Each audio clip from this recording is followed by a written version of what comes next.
Oui, OK. Bonjour, merci beaucoup pour cette invitation. C'est toujours un plaisir pour moi de parler de ce livre et qui est, comme David a dit, un peu la production de ma thèse à King's College London en histoire de la pensée économique et plus globalement dans les économies politiques internationales. Et je suis du coup actuellement à l'Université de Lausanne et je viens de devenir professeur là-bas, qui est un vrai plaisir. J'ai cette chance d'enseigner l'histoire de la pensée économique à beaucoup d'étudiants, du coup cette fois en français, c'était en anglais à l'Université américaine de Paris avant, et c'est un vrai plaisir.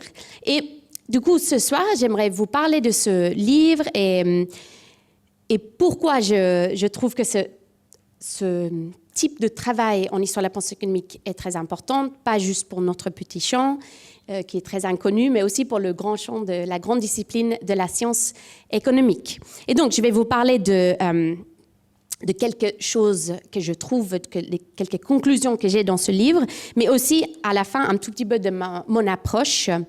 Voilà. Donc, peut-être pour un peu plus parler de moi et qui je suis une économiste de formation. J'ai en fait fait mon bachelor en sciences économiques à l'Université américaine de Paris avec des professeurs incroyables. J'avais un marxiste, un néoclassique, un keynésien. C'était vraiment très éclectique. Et j'ai appris beaucoup de ces modèles dominants néoclassiques, mais plus les critiques toujours. Et je pense que ça m'a mis sur cette voie de devenir probablement une économiste hétérodoxe, si j'ose le dire. Et du coup, j'ai poursuivi mon master en développement, économie en développement à SOAS, the School of Oriental and African Studies, qui est un de rares départements d'économie hétérodoxe dans le monde. Et j'ai notamment eu Ben Fine, le marxiste très connu, qui m'a convaincu de faire l'histoire de la pensée économique. C'est vraiment grâce à lui que je suis là aujourd'hui. En tout cas, pourquoi je choisis de faire une thèse dans ce champ où il n'y a pas beaucoup de travail, n'est-ce pas? Et on doit galérer beaucoup pour trouver notre espace. Mais j'ai eu cette chance, du coup, au final, faire cette thèse à King's College London, où ils ont énormément de travail interdisciplinaire, et je pense que c'est pour ça que j'ai réussi à le faire là-bas, et pas comme j'aime bien raconter cette anecdote. J'avais un professeur à London School of Economics, juste à côté, dans la même rue, où j'ai fait ma thèse, et la première année, il m'a dit, mais Maria, vous n'allez rien trouver. Qu'est-ce que vous faites? Il faut que je trouve un autre sujet. Et il m'adore aujourd'hui, hein. Il est super gentil avec moi, donc il a peut-être changé son avis, je ne sais pas. Peut-être il a même oublié qu'il m'a dit ça, mais moi, ça m'a beaucoup... je suis devenue un peu militante, du coup, après ce commentaire. Et je vais revenir à ce commentaire parce que c'est très important, en fait. Il avait une raison pour dire ce commentaire. Je trouve que je ne suis pas d'accord avec lui, mais il avait une raison.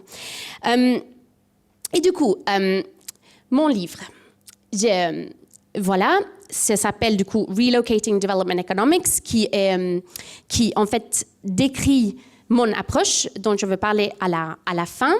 Là, je voulais juste vous montrer que du coup, je ne suis pas la seule de regarder ailleurs en histoire de la pensée économique. Il y a notamment des historiens de la pensée économique qui regardent l'histoire de la pensée économique en Amérique latine, notamment sur les économistes en développement, la théorie de dépendance, etc. Et c'est vraiment une littérature hyper intéressante, émergente, que je vous encourage à lire si vous n'avez pas déjà. Il y a aussi ce livre sur l'idée de développement en Afrique, qui traite, du coup, c'est le concept que moi aussi je traite dans mon travail, le développement. Et je peux aussi lier mon livre à cette littérature aussi émergente sur l'histoire des femmes, donc des économistes femmes, comme notamment mon collègue David fait très, très bien. Et là, c'est un livre qui a été publié dans les dernières années je pense qu'il y a 100 femmes économistes dans ce livre. C'est des textes, du coup, pas typiquement traités par des historiens de la pensée économique, mais son argument, c'est de dire il faut aussi regarder là, parce qu'il y a des idées économiques super pertinentes. Voilà. Donc, qu'est-ce que je fais dans mon livre? C'est une étude sur la première génération des économistes modernes en Inde à la fin du 19e siècle. Donc, juste quelques points sur ce contexte. C'était un groupe d'élite qui venait d'être diplômés, donc ils sont des premiers diplômés des universités coloniales établies au milieu du siècle, dans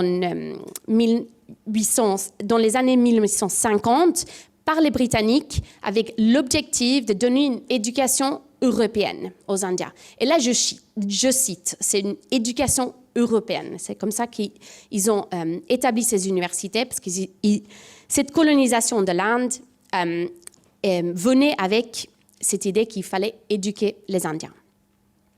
Donc, ces économistes, il y a quelques-uns qui sont sur cette photo ici, apprennent cette science économique, c'était plutôt économie politique à l'époque, de l'histoire, de la politique, etc., de l'histoire. Et ils trouvent de plus en plus que ces idées ne sont pas très utiles pour leur contexte colonial. Et ils deviennent de plus en plus inquiets sur leur contexte, qui est un contexte très, très pauvre. Il y a de plus en plus de famines sévères à la fin du XIXe siècle en Inde. Et le sous-continent de l'Inde a vu des famines avant, mais là, ce sont des famines de plus en plus sévères où il y a énormément de personnes qui sont mortes et qui sont impactées par ces famines. Et surtout qu'en 1858, les Britanniques ont colonisé formellement le sous-continent de l'Inde avec une mission civilisatrice, c'est-à-dire qu'ils allaient donner du progrès économique, politique en Inde, aux Indiens. Et ces élites, du coup, se rendent compte quelques années plus tard que cette mission, c'est qu'une promesse. Et ça ne marche pas, et c'est que des mots. Et donc, cette photo, c'était prise en 1885, pendant le premier rencontre le Congrès national indien, qui est une partie maintenant dans la démocratie indienne aujourd'hui. Et au début, ça a été fondé par quelques élites indiennes, mais aussi quelques colons britanniques qui s'inquiétaient aussi du contexte de l'Inde et surtout de l'économie qui ne marchait pas très bien. Et au début, si on n'est pas très gentil, on pouvait dire que c'était une sorte de société de débat. Ils débattaient, ils faisaient des débats sur la situation coloniale, économique, politique en Inde à l'époque. Mais quand même, si on voit ce qui était dans ce congrès dès le début, ce sont des personnes qui ont eu énormément d'impact sur l'économie indienne, la politique indienne, et c'est ça que je veux vous montrer, ils ont beaucoup contribué à la science économique. Donc, la première chose que je vais la première théorie que je vais vous parler, qui est dans mon livre, c'est les étapes du développement économique. Donc, si on a fait un tout petit peu de la science économique, on sait qu'est-ce que c'est, ces étapes de développement économique. Et on a Adam Smith, par exemple, parmi d'autres, qui conceptualise cette théorie pour faire la comparaison, pour expliquer pourquoi l'Inde et d'autres parties du monde étaient pauvres. Et avec cette théorie, il pouvait dire c'est parce qu'ils sont dans une étape inférieure que nous.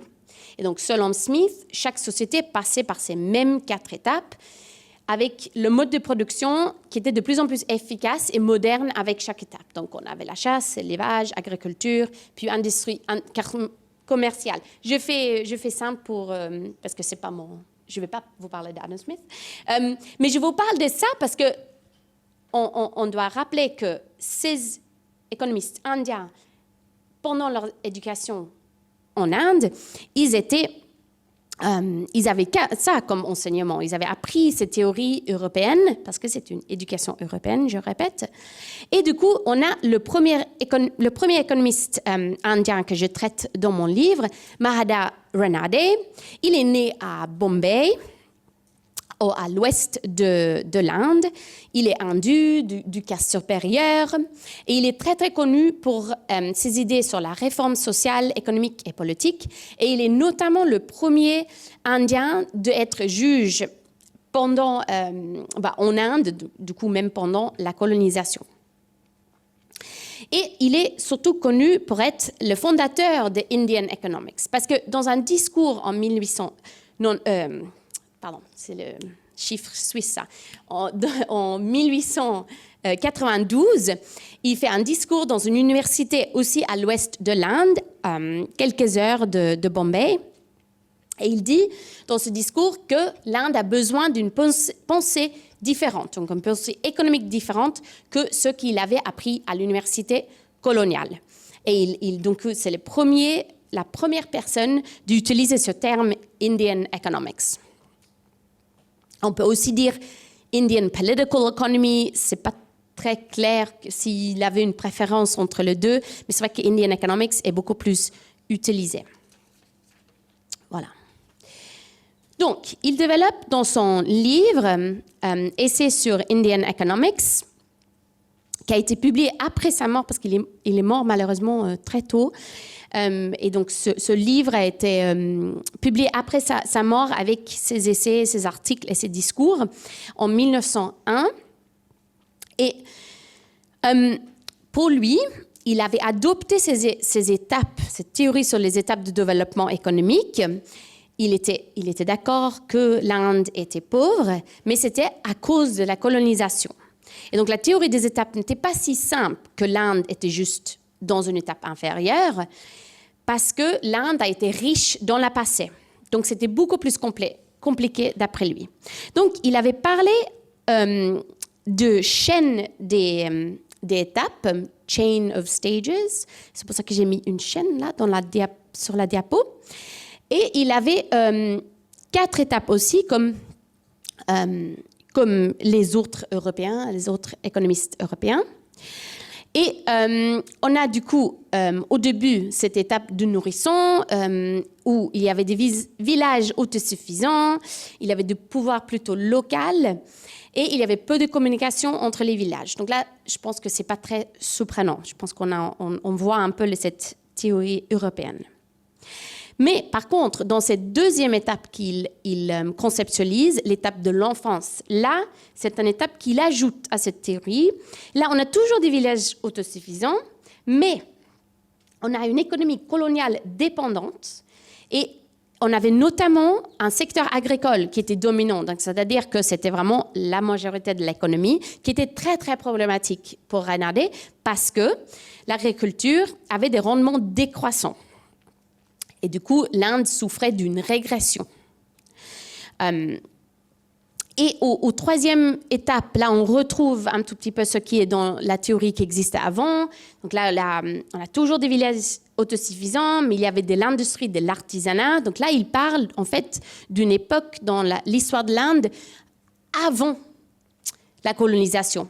Donc en fait, cette étape-là, l'Inde a été avant et pendant la période de Renardet. Ils avaient régressé dans l'étape de l'enfance. Et la quatrième étape, là, c'est là où la Grande-Bretagne était à l'époque, et comme d'autres pays en Europe. Et on avait une industrie moderne, urbanisation, unité nationale, paix et surtout de libre-échange. Et c'est là où ils voulaient que l'Inde allait, comme beaucoup d'économistes et comme beaucoup de ses collègues aussi. Mais donc, du coup, ce qui est différent, la deuxième chose qui est différente avec cette théorie indienne, on peut dire, ou en tout cas la théorie d'après Renardet, c'est qu'il peut y avoir de progrès, mais aussi de régression. Donc, ça veut dire qu'en fait, ce n'est pas juste unidirectionnel, mais bidirectionnel. Et aussi, il avait cette idée que donc, l'Inde était là pendant sa vie, et l'Inde devait aller à l'étape de l'adulte. Et comme ils avaient déjà passé par cette étape de l'adolescence, ils pouvaient sauter. Et d'après lui, du coup, il devait s'industrialiser. Et ça, on pouvait faire, par exemple, par des droits de douane. Donc, une pensée très nationaliste, économique. Je vais en parler un peu plus dans un instant. Voilà. Donc ça, c'est de la première théorie. Deuxième théorie, les théories de famine et de la pauvreté. Donc, on va encore une fois commencer de ce que les Indiens ont appris et l'idée reçue de l'époque. Donc, on a Robert Thomas Malthus qui dit que les causes des famines en Inde sont la forte croissance démographique et le climat aride.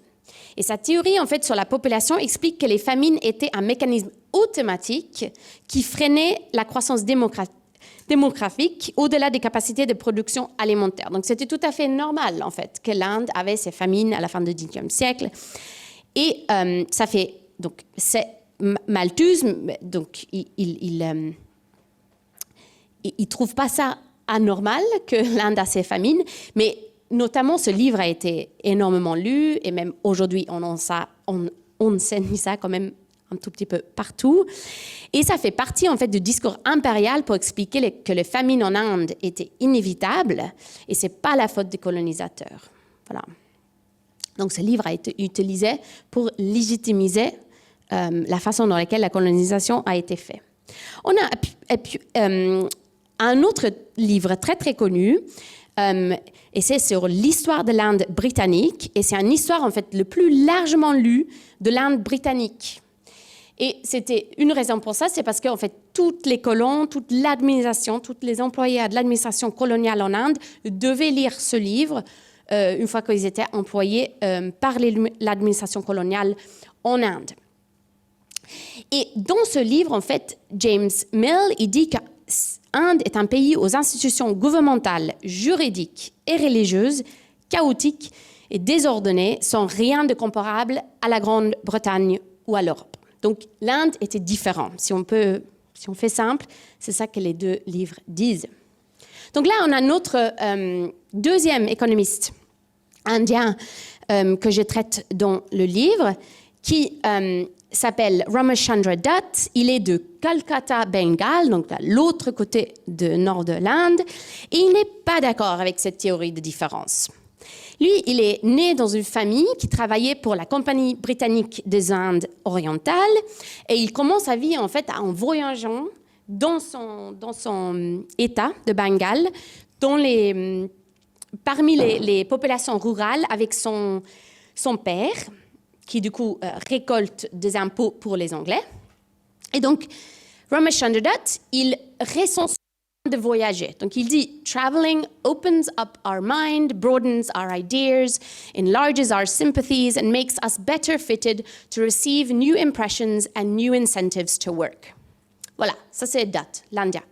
Et puis, on a James Mill. Donc, on n'oublie pas, ça c'est lui qui a écrit ce livre sur l'histoire de l'Inde britannique. Lui, il dit « A man who is duly qualified may obtain more knowledge of India in 1 year in his closet, armoire, in England than he could obtain during the course of the longest life by the use of his eyes and his ears in India. » Donc, on pouvait comprendre mieux l'Inde dans une bibliothèque britannique que étant indien vivant en Inde. Voilà. C'est assez catastrophique comme idée, je trouve. Mais, donc, mon interrogation pendant ma recherche, c'est de poser cette question, mais pourquoi ce contraste total d'approche? Et c'est là où on arrive un peu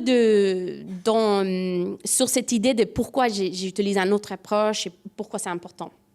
Parce que du coup, Dutt, il venait d'un pays considéré dans une étape inférieure, donc pour comprendre comment réaliser plus de progrès, donc moins de pauvreté, il fallait aller en Europe où le progrès existait.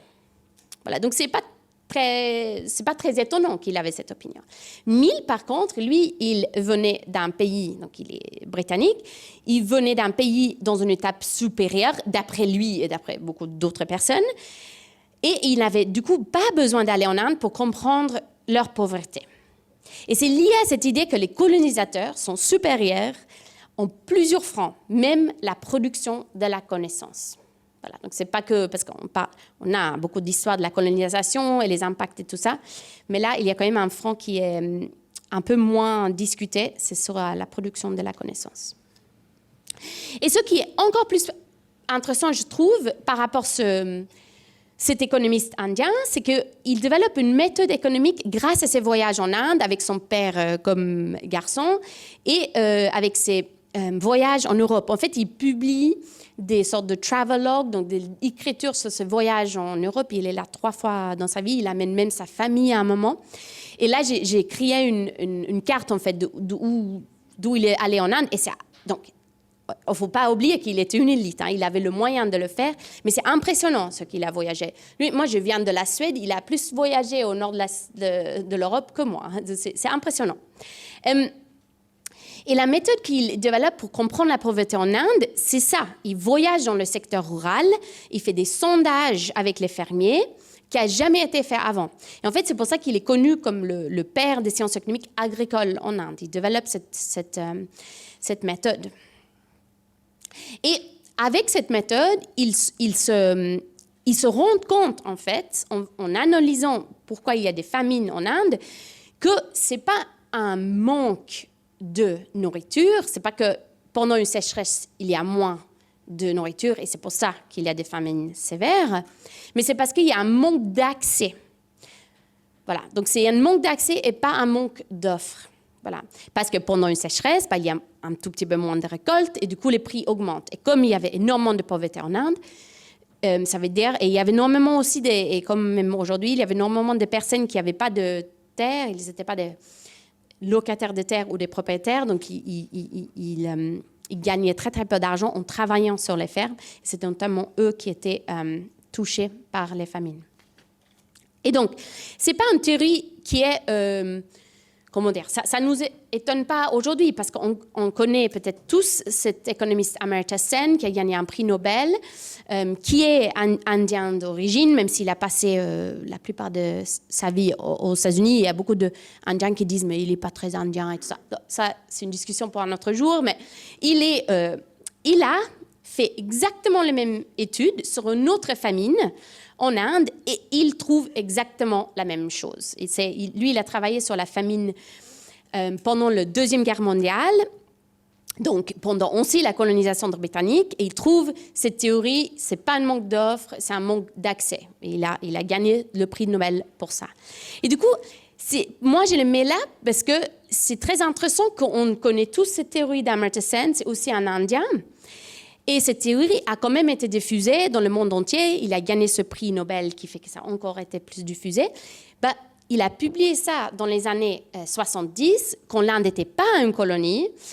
Et bien sûr, on avait aussi une ouverture sur qu'est-ce qu'est le développement à ce moment-là et une critique sur la colonisation. Donc, ça, quand on publie quelque chose, quand on crée une idée, ça change. L'impact de cette idée change dépendant du contexte, de qui on est et de où on est. Voilà.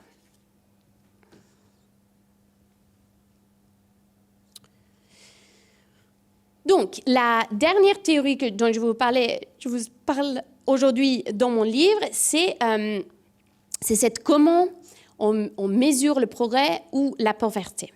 Donc, et ça, c'est une autre façon du coup de mieux comprendre la pauvreté. Et on ne doit pas oublier du coup que ces Britanniques avaient cette mission civilisatrice pour légitimiser l'impérialisme. Et ça, c'est important de comprendre que ce n'est pas une mission qu'ils n'ont pas mis cette mission, ils n'ont pas créé cette idée de cette mission avant d'aller en Inde, ils ont créé ça après coup pour dire, oh, en fait, il faut un peu de la légitimité de coloniser tout un peuple, tout un sous-continent. Et du coup, il faisait des choses pour convaincre la public que c'est réellement ça qu'il faisait. Donc, à partir de 1861, il publie tous les ans ses rapports sur les progrès moraux et matériels d'Inde. Et il y a énormément de statistiques. C'est combien de lettres a été envoyées en Inde. Il y a énormément de statistiques. Et du coup, on a notre troisième économiste indien, Dabadar Naoroji, qui est probablement le plus connu par ces groupes d'Indiens que je regarde.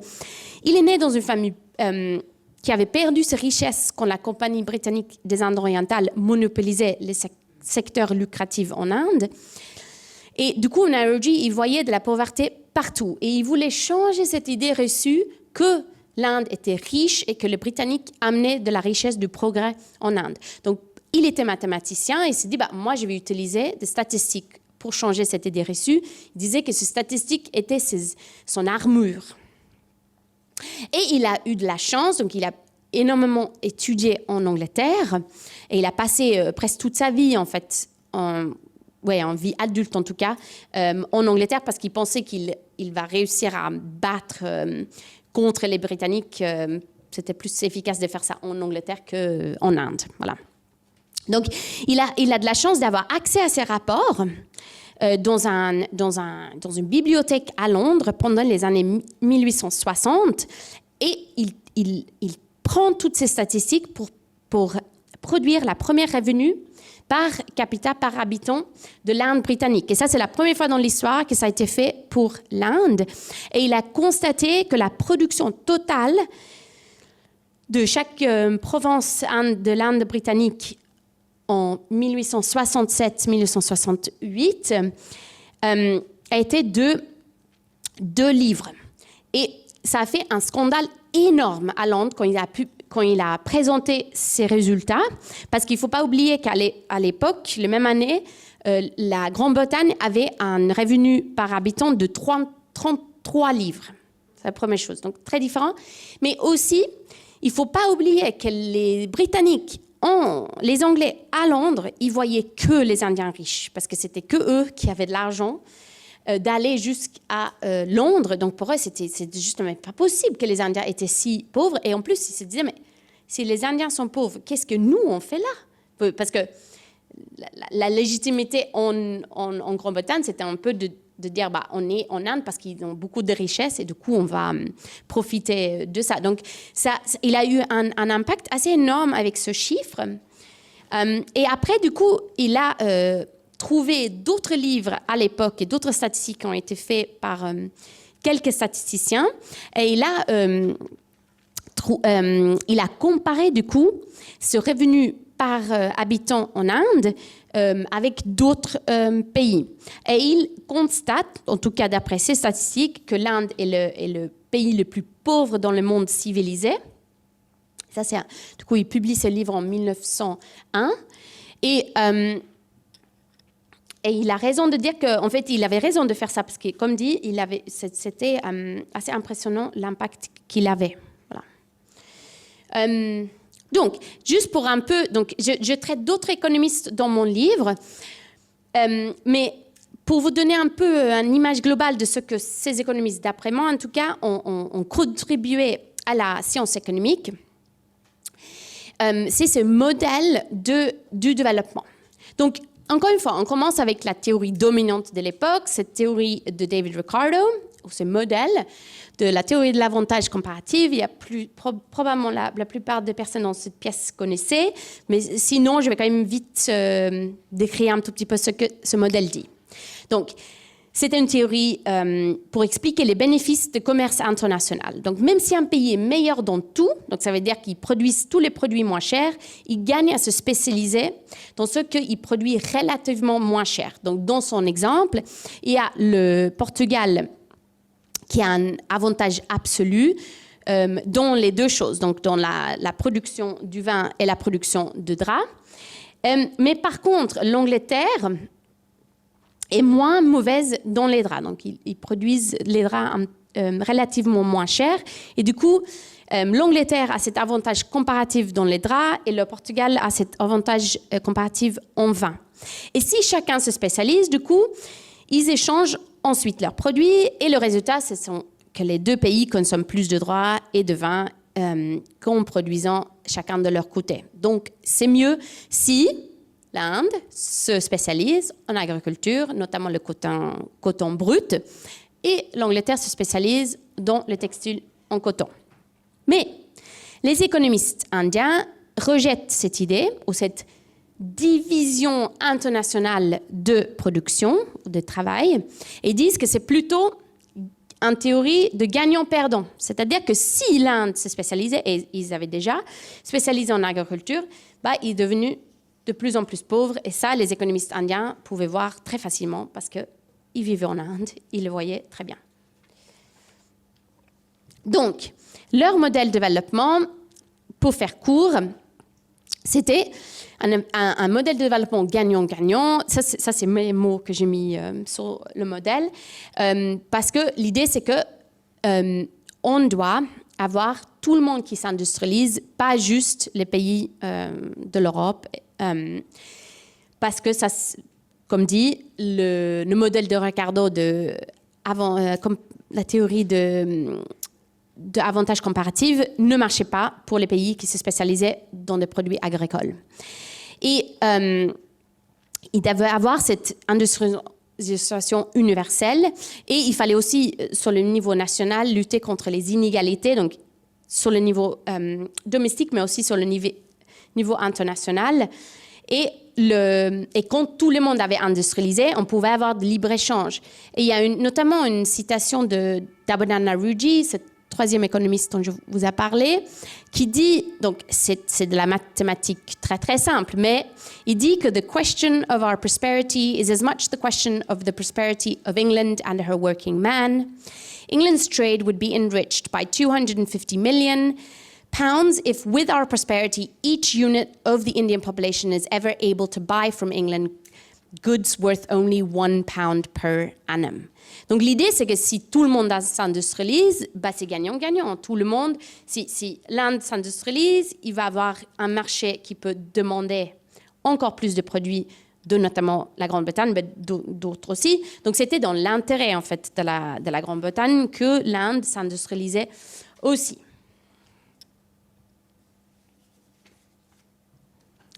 Mais ce qui est assez innovant par cette approche, c'est en fait, ces Indiens, c'est assez clair en le lisant qu'ils sont bien sûr très nationalistes et quelques livres qui ont été écrits sur ces économistes avant, dans les années 1960, disaient justement qu'ils avaient une sorte de économique nationalisme. Et il suivait beaucoup ce que Friedrich List disait parmi d'autres économistes allemands. Et du coup, cette idée que l'objet était la nation, il y avait des étapes différentes dans chaque pays, et il fallait les droits de douane pour industrialiser, et il fallait avoir des développements équilibrés entre l'agriculture et l'industrie, mais au long terme, on pouvait avoir de la libre-échange. Donc ça, c'est en sciences économiques, on dit que on oppose à cette idée de l'universalisme qui est suivi par Adam Smith, mais David Ricardo aussi, qui regarde plutôt l'individu et pas la nation. Et il y a toujours les mêmes étapes dans tous les pays, dans tous les contextes, et il faut avoir le libre-échange dès le début. Mais en fait, les Indiens, ils vivaient pas dans le même contexte, donc ils devaient adapter leur théorie économique et choisissaient une approche adaptée à leur colonie indienne. Conscient en même temps du système international dans lequel l'Inde a été depuis toujours, donc pas que depuis la colonisation, et que l'universalisme, ils ont compris que l'universalisme était un concept d'impérialisme qui aplatit le monde et légitimisait l'imposition du système économique européen dans le monde entier, ce qui était désavantageux, comme on a vu, pour les non-européens. Donc, il fallait combiner ces deux approches, ces deux écoles de pensée, si on veut, pour mieux comprendre l'économie et pour réaliser davantage de progrès en Inde, mais aussi ailleurs, comme j'ai vu. Donc, je vous ai parlé de 3 exemples que vous pouvez trouver dans mon livre. Dans d'autres parties, je parle aussi de l'idée qu'ils étaient ils trouvaient que c'était très important pour un pays d'avoir cet équilibre entre l'agriculture et l'industrie pour plein de raisons, mais il faut lire le livre pour comprendre ça. Donc, maintenant, j'aimerais finir avec ma discussion dans l'épilogue pour expliquer le titre « Relocaliser », qui est mon point de départ et mon approche. Donc, cet épilogue, cette fin de livre, ce n'est pas une conclusion, c'est plutôt un appel pour casser les barrières ou ouvrir notre définition de qui peut être économiste. Et ça nous donne plusieurs définitions de progrès et développement. C'est le titre de l'épilogue, Multiple Definitions of Progress and Development. Donc, les scientifiques, les économistes, ont souvent cette idée dominante que nos idées qui restent sont les meilleures. Et on oublie et où on ne veut pas admettre que certaines idées attirent plus d'attention que d'autres. Donc, ce n'est pas le cas que toutes les idées pas retenues sont mauvaises. Donc, mon approche est basée sur l'idée que toutes les idées n'ont pas le même statut et pouvoir de diffusion. Donc, étant suédoise, j'ai déjà dit ça, je trouve toutes les opportunités de mettre ABBA sur mes diapos. Et cette chanson « The winner takes it all », la gagnante remporte tout. Et c'est ça que je veux. Donc, c'est pour faire simple, mais c'est de l'idée qu'on a toujours des idées dominantes et elles ne sont pas forcément dominantes parce que ce sont les meilleures. Et du coup, il faut se relocaliser pour trouver d'autres idées oubliées ou qui ont perdu l'attention du monde. Et c'est pour cela que je parle dans cet épilogue du fait que je regarde des marges et à la marge. Parce que ces économistes indiens, à la fin du XIXe siècle, sont traités comme inférieurs et pas comme des économistes. Donc, rappelez que ce que cet économiste à la LSI m'a dit au début de ma thèse. Et ces économistes sont connus en Inde et les étudiants en Inde apprennent leur théorie politique, donc dans le département de la science politique, mais n'est pas... Ouais, ça commence, mais quasiment pas dans le département d'économie. Et du coup, comme ces économistes ont été traités comme des inférieurs, et ils étaient très conscients de ça quand même, et ils ont appris cette éducation européenne à leurs universités, ils devaient utiliser les théories dominantes de l'époque pour convaincre les autres qui comprenaient de ce qu'ils ont parlé. Et du coup, on a cette cercle-là, donc c'est vraiment pour une illustration graphique parce que ça m'aide à comprendre moi et donc peut-être quelques d'autres personnes dans la salle. L'idée, c'est que là, j'ai un cercle et ça, c'est le développement dominant dans le monde à la fin du XIXe siècle. Et ces économistes indiens avaient appris toutes ces théories. Ils lisaient même d'autres langues que leur langue indienne et l'anglais. Et donc, ils avaient accès à beaucoup de livres, quand même, étant une colonie.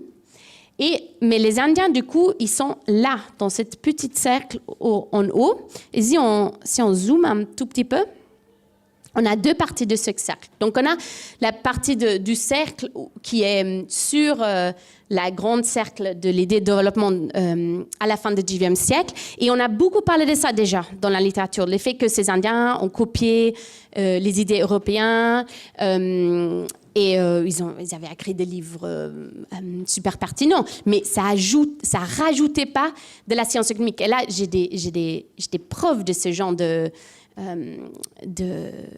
penser à cette époque-là, des revues, des recensions de livres, etc. Mais ce que j'ai essayé de faire dans mon livre, c'est surtout regarder cette partie de cercle qui est sur ce parti blanc. Donc, c'est-à-dire, qu'est-ce qu'ils ont contribué comme idée économique. Donc, j'espère que je vous ai convaincu qu'ils ont un tout petit peu ajouté. Et du coup, là, je vais finir avec ma dernière diapo pour vous convaincre encore plus de pourquoi cette relocalisation de la pensée économique est importante. Parce qu'en fait, nous oublions souvent en sciences économiques et en l'histoire de la pensée économique que qui fait de l'économie et qui peut se prétendre être une ou un économiste joue un rôle sur la pensée produite et diffusée. Mais si nous n'oublions pas, ça nous aide à mieux comprendre comment et pourquoi différentes pensées sont produites et diffusées et d'autres pas. Et c'est pour cela que je trouve que c'est très important de bien sûr regarder où tout le monde a regardé déjà, mais aussi où personne regarde. Et donc, avec cette recherche, plus globalement, j'aimerais qu'avec ces travaux, l'idée que tout le monde peut rassemblés à un ou une économiste se renforcent. Merci beaucoup.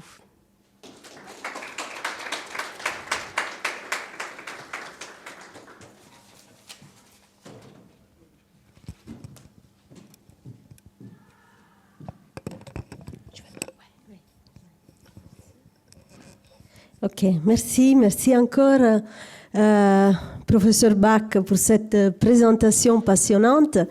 Et nous allons maintenant ouvrir la discussion et donner la parole au public.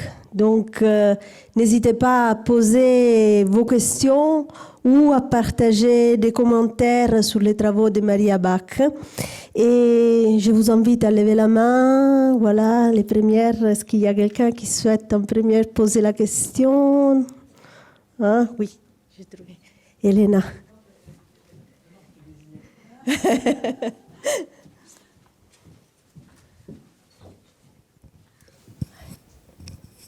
Oui, bonjour. Donc, Elena Lassida, je suis économiste aussi à la FACED, ici à la Cato.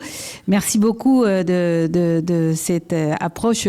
Moi, je viens de l'Amérique latine et en fait, voilà, c'est ça qui motive ma question parce que il y a beaucoup de choses que vous avez dites qui pour moi résonnaient un petit peu aussi avec des économistes en Amérique latine qui également ont été considérés toujours comme non économistes par l'économie dominante.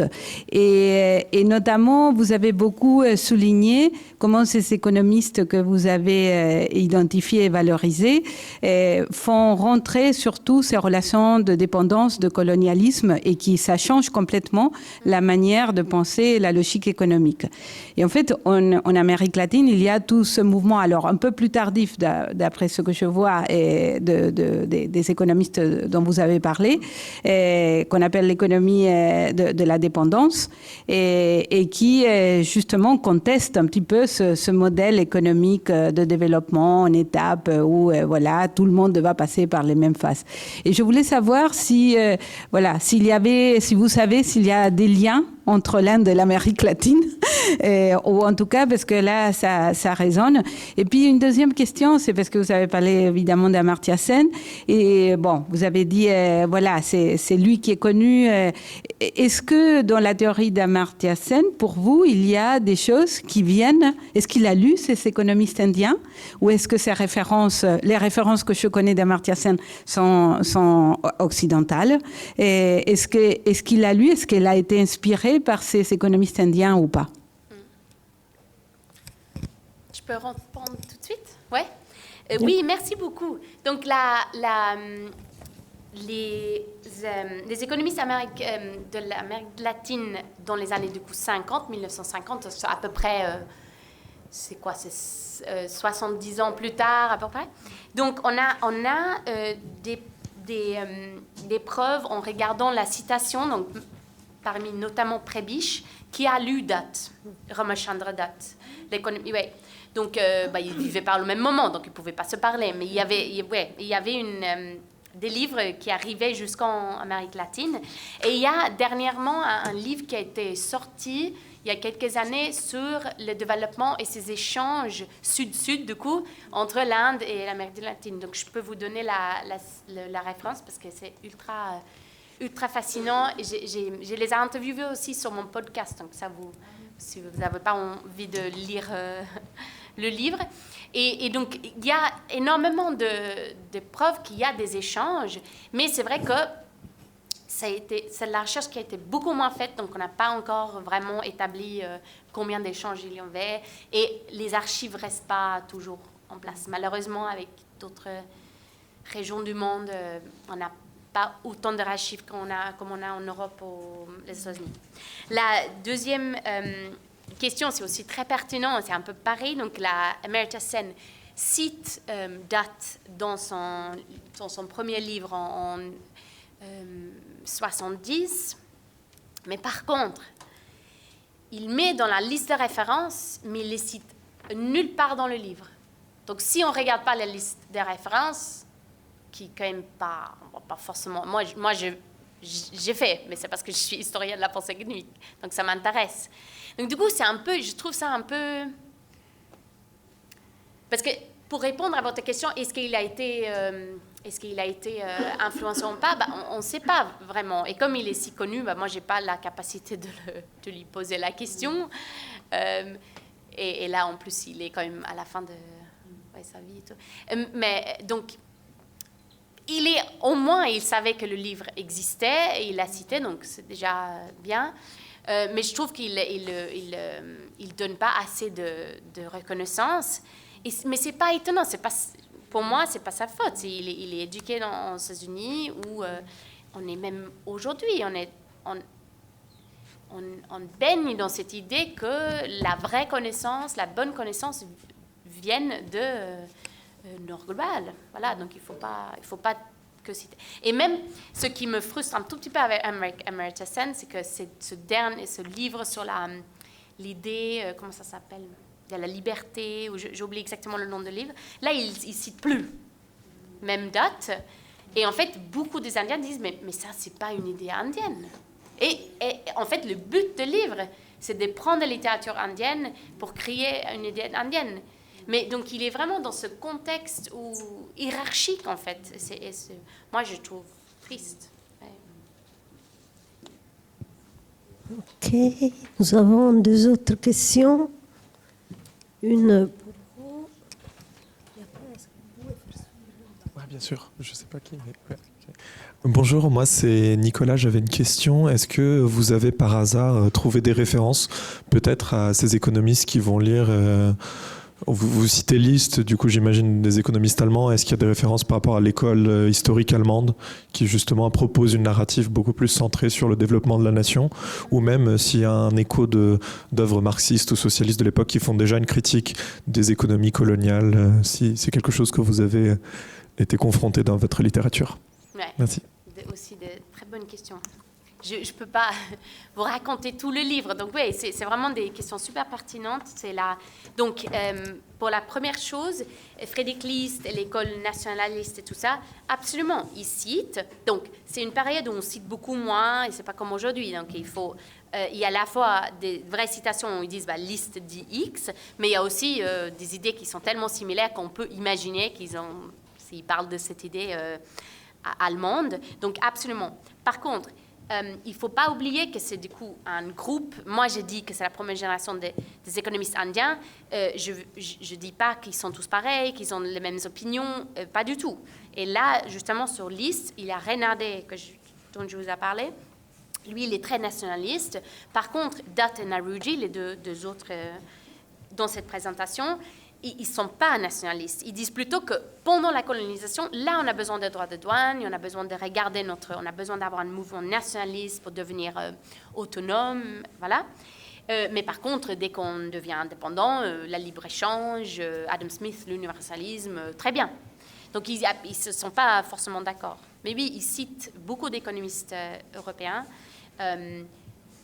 Donc, c'est clair qu'ils ont conscience de tout ça. La deuxième question, c'était...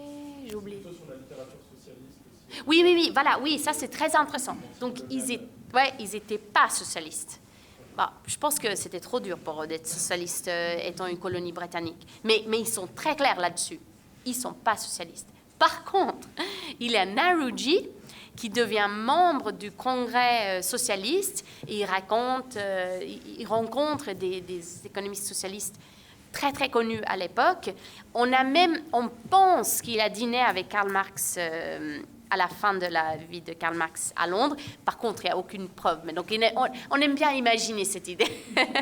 Et en fait, la raison pour laquelle on pense ça, c'est parce que les idées de Marx sur la colonisation et l'idée que la colonisation est extractive, on sait que Marx a reçu le livre de Narouji. Et avant qu'on a une lettre qui dise d'un camarade à lui, à Marx, en Russie, qui dit, voilà, il faut que vous lisiez ce livre de Narouji, je vous l'envoie. Après, il publie, et avec des idées tellement similaires à ce que Narouji dit. Donc là, il est pas du tout cité Narouji, mais on peut quand même dire qu'il a appris. Donc moi, je pense que Marx... et Marx, il ne faut pas oublier que Marx il n'est pas allé en Inde, comme James Mill. Hein. Il est allé en d'autres pays, mais il n'est pas jamais allé en Inde. Et il a écrit quand même plusieurs articles sur la colonisation indienne. Donc il pensait qu'il avait des bonnes idées sur... mais je pense que c'est un peu grâce à Narouji. Ouais.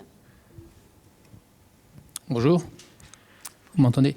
Oui, merci pour cette présentation. J'avais une question plus basique. Je voulais savoir, 80 ans après la décolonisation, est-ce que l'économie indienne, elle est influencée par des économistes indiens? C'est ma première question. Puis j'ai une deuxième question qui va être peut-être provocatrice, mais que j'ai l'habitude de partager avec des Indiens, c'est est-ce que vous ne croyez pas que le non-contrôle des naissances en Inde, indépendamment de toutes les notions religieuses ou idéologiques, tout ce que vous voulez, soit un frein aujourd'hui à l'abolition de la pauvreté dans ce pays-là? Le non-contrôle de naissance. Ouais, bah le fait qu'il n'y ait pas du one-child policy comme on l'a vu en Chine. Donc pas la voie politique, pas dans d'autres moyens de baisser la fertilité. La natalité, ouais. Donc, oui, première question. C'est une très bonne question. Donc, ces économistes ont publié à la fin du XIXe siècle, et c'était un peu, comme dit, la première génération des économistes modernes. Après, il y a des économistes qui ont venu plus tard, comme Gandhi, qui est très, très connu, et qui avait un développement très, très radicalement différent. Et c'est lui il y a beaucoup de personnes qui pensent que c'est un peu grâce à lui que le mouvement nationaliste a éteint assez de force, et bien sûr, les guerres mondiales ont aidé un tout petit peu aussi de frustrer encore plus et de faire souffrir plus les Indiens et du coup pousser ces mouvements. Mais du coup, ces idées étaient très, très différentes, qui étaient dans ce mouvement nationaliste après 1915 à peu près, jusqu'à l'indépendance en 1947. Et après, bien sûr, ils ont mis en place des 5-year plans et tout ça très socialiste, mais on voit beaucoup des idées similaires à ce que ces économistes ont dit à la fin du XIXe siècle. Donc, on a une tendance de dire, parmi mes collègues qui travaillent sur le même sujet, que ces idées, en fait, ont survécu beaucoup. Et ça, c'est peut-être parce qu'ils ont beaucoup utilisé les idées européennes qui sont toujours supérieures ou sont pensées supérieures même aujourd'hui. Mais oui, ces idées, en fait, sont toujours là en Inde et ça varie avec la période, etc. La deuxième question, donc c'est pas du tout ma compétence, c'est pas du tout ma recherche, mais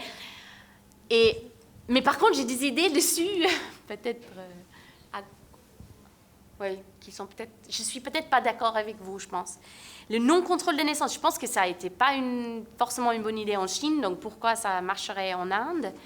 Et je pense que là il faut plutôt traiter les questions culturelles et de donner l'accès à la contraception.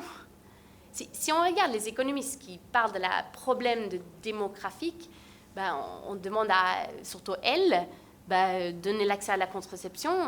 Il n'y a pas une femme qui vole 10 enfants, je pense. Après, je vais partir dans une autre discussion qui n'est pas du tout mon expertise, mais je pense que ça, je ne serai pas d'accord avec vous que de mettre un contrôle sur la naissance, ça sera la solution, même si je suis assez... peut-être mal exprimé. L'idée, ce n'est pas de mettre un contrôle politique des naissances, mais c'est juste d'appréhender cette idée comme étant un...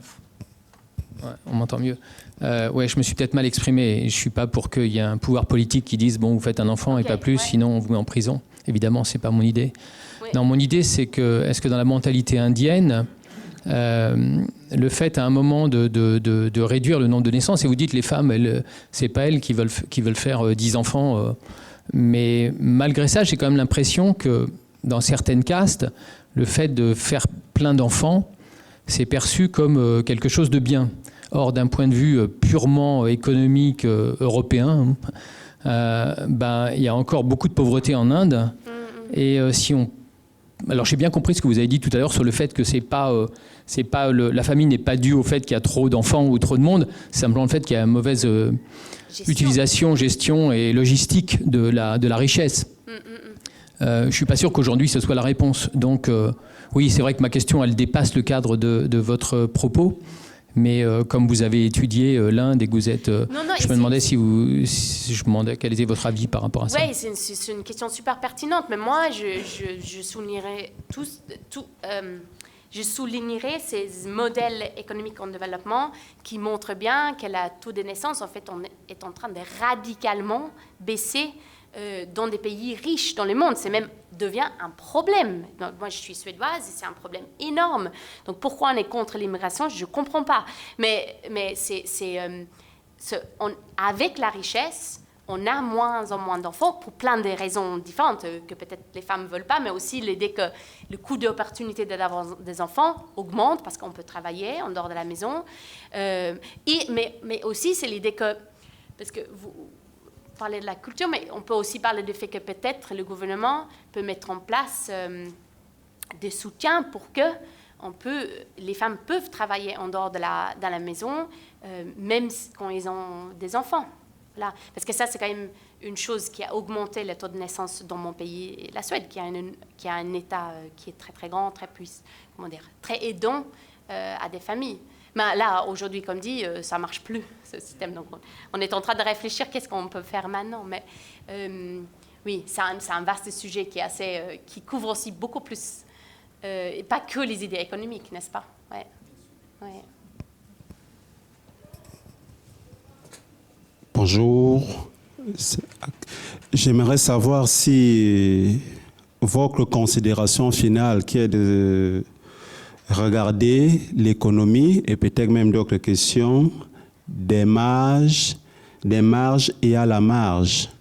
Vous avez essayé d'expliquer en disant que finalement, il faut tenir compte des pensées dominantes ou de la pensée dominante sans toutefois négliger les pensées moins dominantes qui peuvent aussi avoir assez de pertinence et peut-être même plus d'efficacité que celle qui paraît dominante. Alors, est-ce que finalement, cette approche n'est pas en résonance avec la pensée aussi d'Elinor Ostrom sur la gouvernance polycentrique, qui pense qu'il n'y a pas de solution universelle qui soit efficace, mais la solution est efficace en fonction du contexte. C'est-à-dire le modèle a une grande efficacité lorsqu'on l'adapte à un contexte précis. Merci. Oui, merci beaucoup. C'est vrai que je n'ai pas pu vous parler précisément sur ma théorie et ma méthode. Parce que donc peut-être je pouvais juste prendre 1 ou 2 minutes pour expliquer cette démarche. Donc démarche, c'est-à-dire que ces économistes-là n'ont pas été traités comme des économistes. Ils étaient dans l'économie, donc ils étaient très peu écoutés. Donc ils étaient des marges, mais leurs idées aussi étaient leur contribution était à la marge. Et c'est parce qu'il y avait cette idée dominante. Voilà. Parce que c'est très... en tout cas, d'après Michael Bakhtin, la théoricien que moi j'utilise, il dit c'est impossible de quelqu'un, surtout à la marge, de ne pas traiter cette idée dominante. Parce qu'en fait, il ou elle ne va pas être pris en sérieux si il ou elle ne comprend pas. Donc, cette idée-là à la marge, c'est de dire qu'en fait, ce n'est pas étonnant qu'ils n'ont pas complètement renouvelé ou réinventé les roues, comme on dit. Parce qu'en fait, il y avait cette idée dominante qui pesait sur leur pouvoir de produire de la connaissance. Et vous avez parlé de Elinor Ostrom, que je connais un peu moins, mais cette idée que c'est le contexte qui fait que quelque chose marche ou pas, je pense que c'est exactement ça qu'il voulait dire. Et justement, si l'Inde devenait indépendante. À l'époque, ils disaient le mot self-government, donc autonomie, parce que je pense qu'ils n'osaient pas dire indépendance, c'était trop tôt dans le mouvement nationaliste. Mais ils disaient, mais une fois qu'on a cette autonomie politique, on pouvait suivre les modèles économiques européens. Voilà. Donc, parce que le contexte a changé.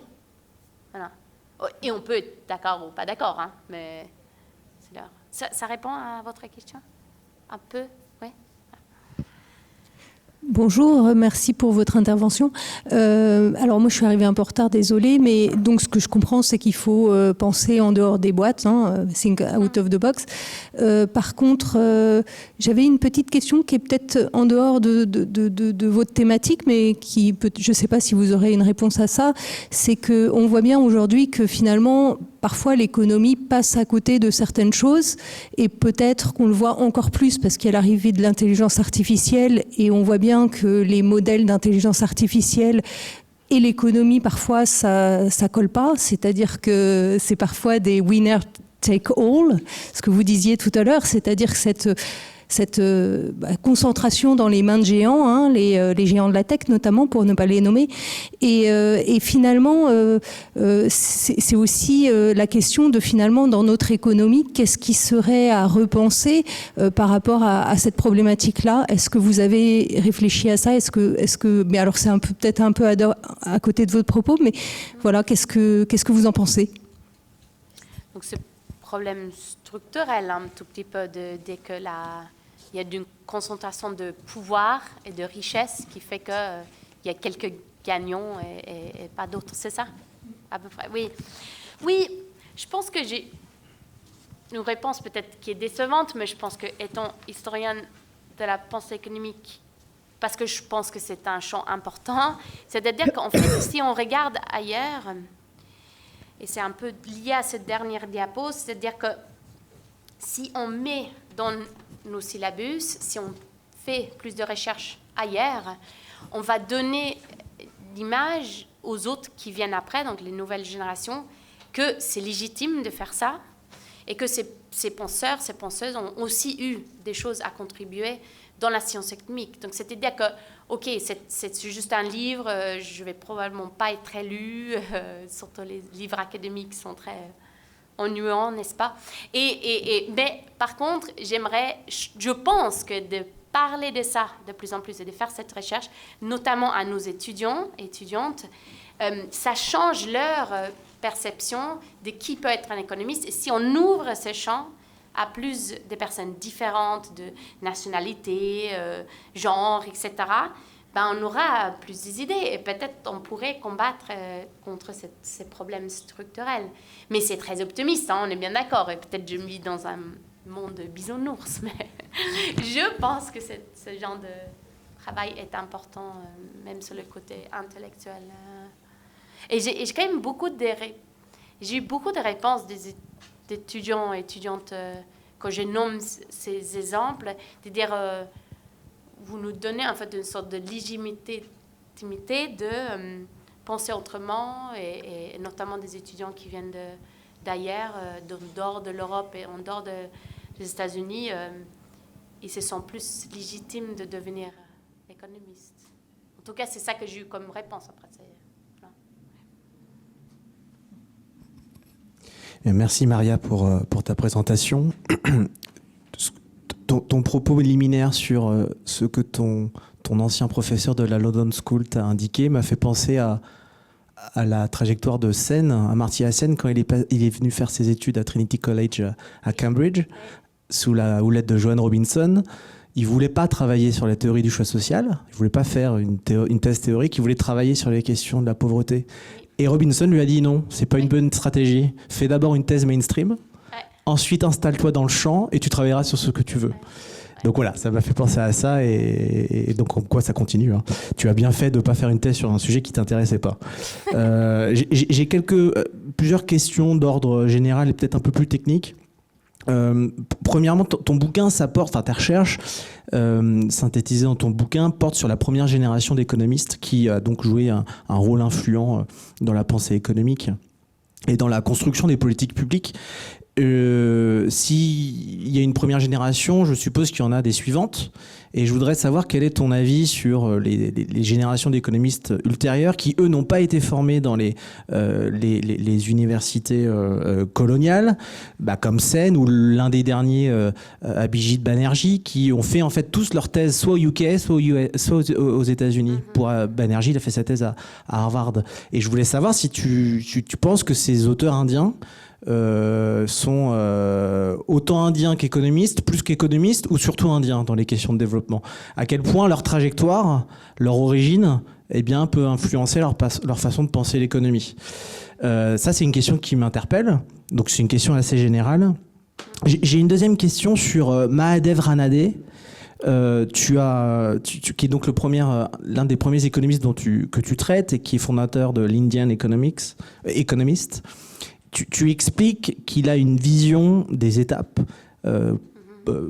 fondée sur les propos de Smith et qu'il explique que l'Inde, du fait de la colonisation et de l'importance de l'agriculture dans son économie, peut être bloquée parce qu'il y a des rendements décroissants. Alors, je sais que tu as été rapide, mais en fait, dans toute la pensée du 19e siècle, au Royaume-Uni, l'hypothèse de décroissance des rendements, elle est importante pour expliquer ce qui se passe dans l'agriculture. Ce qui porte la croissance et le développement, c'est l'industrie, c'est pas l'agriculture. Donc, est-ce que tu pourrais peut-être juste nous réexpliquer pourquoi la colonisation en tant que telle pose problème dans l'économie indienne, dans un secteur dominant, mais comme au XVIIe, au XVIIIe, dans certaines économies européennes, où on supposait déjà que l'agriculture était décroissante. Donc est-ce que c'est la colonisation qui empêche l'industrie de s'initier? Donc est-ce que c'est ça le sujet, ou le rendement décroissant de l'agriculture, mais ça n'a jamais été un problème en Europe, puisque ça a été le secteur secondaire qui a apporté le développement. Excuse-moi, j'ai troisième question, toujours avec Ranade. Il y a l'idée de progression et de régression, ça c'est super intéressant, on n'a pas du tout ça chez les auteurs européens, mais ni états-uniens. Est-ce que Ranade avance l'idée de trappe? Parce qu'il y a l'idée de mouvement, mais est-ce qu'il parle de blocage? L'idée de trappe à pauvreté qui va être, tu le sais, un concept développé dans la jeune économie du développement après 1945. Et voilà, ça m'interrogeait, la notion de trappe, est-ce que les pays restent bloqués dans une situation de laquelle ils n'arrivent pas à sortir? Avant-dernière question, le troisième économiste, donc Dadabhai Naoroji, a tenté de faire une mesure du revenu par habitant en Inde. C'est fascinant et moi je suis curieux de savoir comment il a fait statistiquement.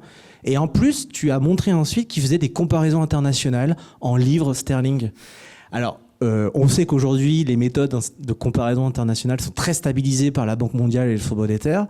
Mais je me demande est-ce que tu pourrais nous en dire un petit peu plus comment il compare le revenu par tête, américain, indien? Est-ce qu'il a la notion des paniers de biens, des différences de coût de la vie? Parce que comme c'est estimé dans une même devise, qu'est la livre sterling, il y a forcément des biais.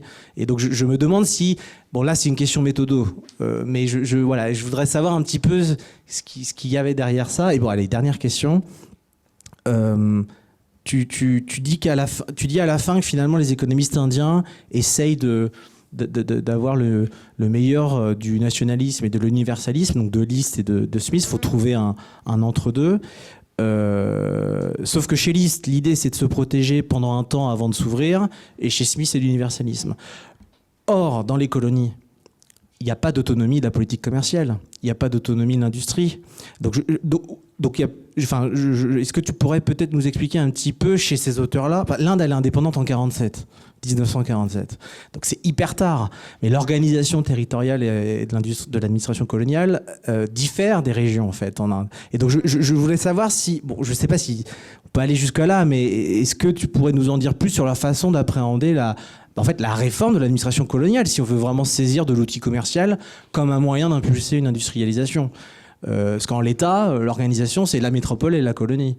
Et beaucoup de choses sont décidées à Londres, notamment les questions monétaires.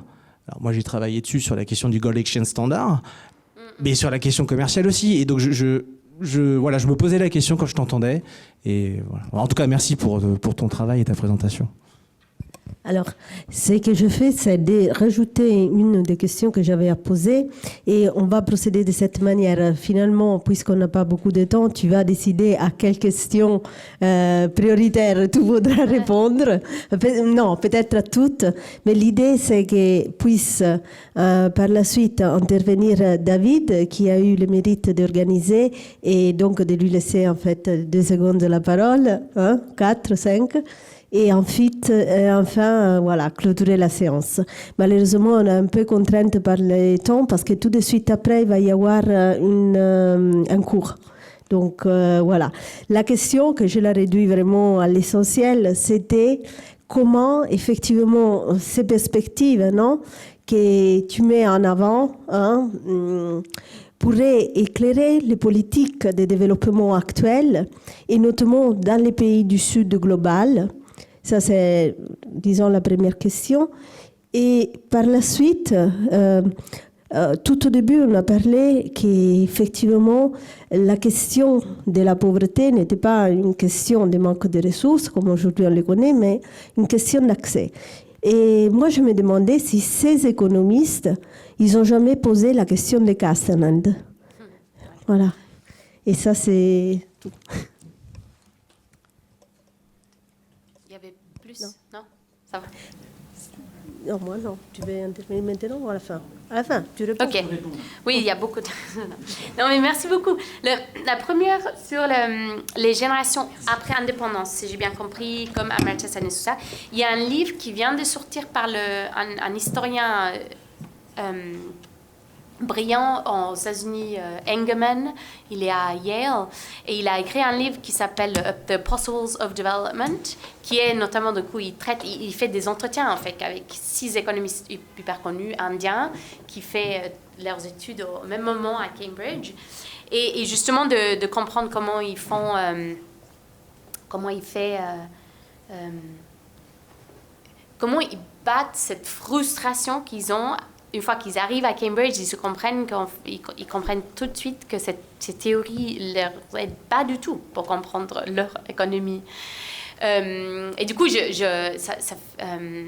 vient de sortir le livre, donc je ne peux pas te dire mais c'est, je t'encourage d'aller le voir si tu veux plus d'informations précises sur ça. Mais je pense que ta question est bonne parce que cette idée qu'en fait, ces économistes ont eu une éducation dans le Nord global, si on veut utiliser un mot qu'on comprend tous là, c'est difficile, oui, parce que il y a cette hiérarchie de la connaissance qui reste encore aujourd'hui et il y a des contextes différents qui fait que peut-être ceux qui apprennent à l'université, et ils disent eux-mêmes, comme cet historien constate, que ces théories dans cette... Ivory Tower, les institutions la plus puissante, n'est pas appropriée, n'est pas adéquate pour leur nation. Et je trouve qu'ils essayent, comme ces économistes-là, à la marge de contribuer petit à petit à des ouvertures et tout ça. Après, on peut aussi parler des autres économistes subalternes, etc., postcoloniales en Inde, qui a fait des choses très différentes qu'Amartya Sen et d'autres. Mais ils sont pas forcément dans le département d'économie. C'est un peu plus facile quand même d'être un peu plus innovante sur les méthodes et les sujets en dehors de la science économique. Et donc là, il y a aussi énormément de bon travail de comprendre et être un peu plus contextuel et de comprendre la situation. Voilà. J'espère que ça répond à la première. Les étapes, donc les rendements décroissants. Et les problèmes pour Renardé, c'est juste que comme c'est une colonie, ils sont forcés d'être agricoles. Ils sont forcés d'avoir ce secteur agricole dominant qui, du coup, ils utilisent, ils légitimisent cette idée avec le modèle de David Ricardo, mais c'est aussi juste ça leur convient parce que, du coup, ils ont du coton brut à des prix ultra bas pour avoir ces ressources pour leur industrialisation à Manchester en Angleterre. Donc, voilà, c'est ça le problème. Donc, c'est pas... Cette idée de rendement décroissant, c'est pas nouveau, c'est juste que c'est nouveau dans le contexte d'avoir un secteur agricole dominant. Et progression, là c'est vraiment, oui, je pense que tu as raison, régression est nulle part dans d'autres textes à l'époque. C'était un tout petit peu avant, je pense, avec l'Empire romain et les villes italiennes, des états de villes italiennes, etc. Mais ça, eux, ils le mettent. Donc, question de trappe et blocage... je pense que la seule chose, ces mots-là ne sont pas dans les textes, mais la seule chose que je pourrais dire peut-être, c'est que si tu te rappelles des noms des étapes, on a l'étape de l'enfance, qui est du coup l'étape de colonisation. Ben, c'est dire qu'en fait, les Anglais les gardent comme enfants, et c'est pas normal, n'est-ce pas? On doit tous devenir des adultes. Donc là, je pense qu'on peut parler un peu de cette idée que ils sont enfermés dans l'enfance, quoi. Il faut grandir. Voilà. Là, je ne peux pas me lire. Oui, coût de vie. Voilà, coût de vie. Et Naruji, le revenu. Donc, c'est très, très simple et je ne vais pas vous donner les détails. Et mon nouveau projet, c'est sur l'histoire de la comptabilité nationale ailleurs. Donc, notamment, je vais traiter ce... Donc, je peux pas... c'est tout nouveau, ça. Je ne vais pas... Mais lui, il dit qu'en fait, il a une idée très marxiste sur comment compter les revenus. C'est-à-dire que c'est que de la production, des vrais produits tangibles. Il ne compte pas les services, il compte pas, et c'est très marxiste. Après, il ne faut pas oublier que le chemin de fer, les services, était britannique. Donc, c'est aussi une politique anticoloniale, de dire on va pas compter ces choses qui, les profits sont renvoyés en Angleterre et ils ne restent pas chez nous. Donc, il compte que la production, c'est extrêmement crude, on peut dire comme ça, parce qu'il n'y avait pas vraiment des bonnes statistiques, et il savait bien. Et il prenait les récoltes de l'agriculture, et ça aussi, il a beaucoup plus de statistiques sur le secteur agricole, mais aussi, comme il sait bien, c'est le secteur dominant, donc pour lui, c'est pas très grave. Et il ne pensait pas que ce chiffre était très, très exact. Hein. Et en plus, l'administration coloniale répond, parce que comme il y a ces scandales à Londres, il répond et il compte le revenu de l'Inde, et lui, eux, ils reçoivent, ils comptent 27 roupies, au lieu de 20, 27. Pas beaucoup plus, hein, mais voilà. Et en fait, ça, Naruji accepte. Il dit, bon... Et il a fait énormément de discours en discutant pourquoi... parce que les Anglais n'étaient pas d'accord avec lui, le chiffre. Donc, il y a beaucoup de discours, et nous, on n'a que les discours de Naruji sur ça, en tout cas, ce que je trouvais. Et il se bat, mais il se défend à fond sur ce chiffre. Mais au final, il dit, non, mais moi, je peux accepter ce 27. Et je pense, la raison pour laquelle il l'accepte, c'est que, et ça répond à ta deuxième partie de cette question, il compte aussi le coût de vie. Par contre, là aussi, c'est très crude. Il prend des statistiques sur les personnes qui sont des ouvriers, qui sont transportés dans des bateaux, des colis, on dit en colis en anglais. Et donc, ils ont de la nourriture, ils sont sur le bateau et tout ça. Donc, des chiffres sur combien ça coûte de transporter une personne et pour que la personne soit en vie à la fin de voyage. Et il a des statistiques sur les prisonniers. En Inde, qui est du coup la nourriture, l'hébergement et tout ça. Et en fait, là, il trouve un chiffre de 34 roupies. Et du coup, le 27, ça lui montre quand même que c'est pauvre. Parce qu'on a un coût de vie de 34 et on a un revenu par habitant de 27. Donc il dit, c'est très pauvre. Après, on peut discuter que ce coût de vie des prisonniers, c'est peut-être pas très bien comme calcul et tout ça. Moi, ce que pour le moment j'ai traité, c'est le côté... comment il utilise ce chiffre pour battre anti-colonialisme et tout ça. Je pense que ça répond un tout petit peu. Donc, je pense que j'ai oublié à dire une chose quand j'ai parlé de nationalisme. Ce qui est différent entre les Indiens et l'East, c'est que l'East a une phrase quand même dans ce texte qui dit que tout le monde doit s'industrialiser, mais pas l'Asie. Et c'est noir sur blanc, hein. Donc, c'est différent, hein, parce que les Indiens disent non, mais nous, on peut aussi s'industrialiser. Donc, l'East était d'accord avec David Ricardo qu'eux, ils devaient rester agricoles. Voilà, donc je pense que... J'espère que ça répond un tout petit peu là. Tes questions. Donc, comment ça éclaire notre politique aujourd'hui? C'est dur comme question.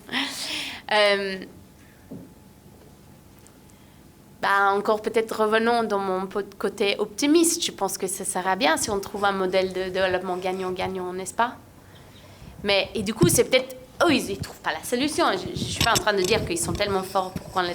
Non, ils contribuent un tout petit peu, mais il y a toujours du travail à faire. Mais je pense que cette idée, juste qu'on peut imaginer un développement gagnant-gagnant, je pense que c'est déjà utile. Caste, j'ai toujours cette question. Donc, bravo, c'était toi cette fois qui a posé cette question. Donc, ma réponse, très simple, c'est que c'est une période du mouvement nationaliste, les premiers. Ils s'appellent the early nationalists, ces penseurs. Et il fallait qu'ils se réunissent. Et c'est un pays où c'est difficile à se réunir, hein, à cause de caste, mais à cause de religion, plein de choses. Voilà. Donc du coup, ils avaient décidé très très vite à cette réunion de Indian National Congress qu'ils ne vont pas parler des choses qui leur divisent. Donc ça a changé après, parce qu'après ma période en 1905, il y a le Muslim League, donc cette Indian National Congress s'est divisé, donc il y avait les musulmans et les hindous, et on voit la situation en Inde aujourd'hui, donc je ne suis pas du tout spécialiste, donc je ne vais pas en parler, mais on voit quand même ces conflits restent, malheureusement. Et du coup, pendant cette époque-là, ils ne voulaient pas traiter. Après, Renardet, qui était connu quand même un peu pour ses écritures sur la réforme sociale, il a parlé un peu du fait qu'avant les Anglais sont arrivés, il y avait les autres castes qui ont devenu plus souples avec les mariages. Et il a raison. Et il a dit qu'en fait, les Anglais ont rigidifié le système des castes plus. Après, il est quand même très pro-caste. Il est de caste supérieure et ce sont des élites. Hein. Je ne peux pas oublier ça. Et du coup, il y a d'autres pensées qui existent à l'époque qui sont encore moins... Écoutez, on est bien d'accord. Hein. Et je ne regarde pas les femmes économistes en Inde encore, donc ça existe aussi. Donc, Merci beaucoup, Maria. Je profite pour le mot de la fin. Pour vous remercier, pour remercier Maria pour sa présentation très éclairante. Le livre, j'espère que personne n'est parti avec. Il est là, merci. Je vous remercie au nom du département d'économie et de gestion. Je vois qu'on commence déjà à avoir des habitués, ce qui est très, très souhaitable et très, très bien. Les étudiants aussi, merci beaucoup pour votre présence. C'est aussi pour vous qu'on fait ce genre d'événement. Pour les externes aussi, nous sommes ravis de vous accueillir. Le cycle du département se clôt avec la conférence de Maria Bach, mais nous aurons de nouvelles conférences l'année prochaine, peut-être des conférences un peu plus ponctuelles d'ici là aussi. Voilà, nous devons libérer la salle pour le cours qui va suivre. Merci beaucoup, merci Maria, et à très bientôt. Merci, merci encore. Et dernière chose, justement, comme David, que je remercie beaucoup pour avoir organisé cette séance, vient de vous dire, c'est la dernière séance prévue. En tout cas, la liste de diffusion, s'il va y avoir d'autres choses d'ici la rentrée, nous avons la liste de diffusion et donc on va vous faire passer les messages à travers les différentes chaînes que nous avons utilisées jusqu'à là. Encore merci beaucoup à vous tous. Merci Maria Bach pour avoir été parmi nous aujourd'hui. Et merci à vous pour votre participation si nombreuse au cours de ce cycle de conférences. Merci.